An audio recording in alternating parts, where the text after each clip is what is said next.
आज संपूर्ण देशभरात श्रीकृष्ण जन्माष्टमी मोठ्या उत्साहात साजरी झाली आहे। रात्री 12 वाजता श्रीकृष्णाचा जन्मकाळ झाला।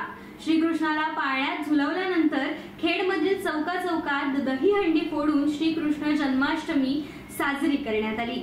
खेड शहरातील श्री हनुमान मंदिरामध्ये श्रीकृष्णांचा जन्मकाळ करण्यात आला। रत्नागिरीतील ग्रामीण भागात घराघरात देखील परंपरागत श्रीकृष्ण जन्माष्टमी साजरी केली जाते। मध्यरात्री 12 नंतर या उत्सवाला खऱ्या अर्थाने सुरुवात होते।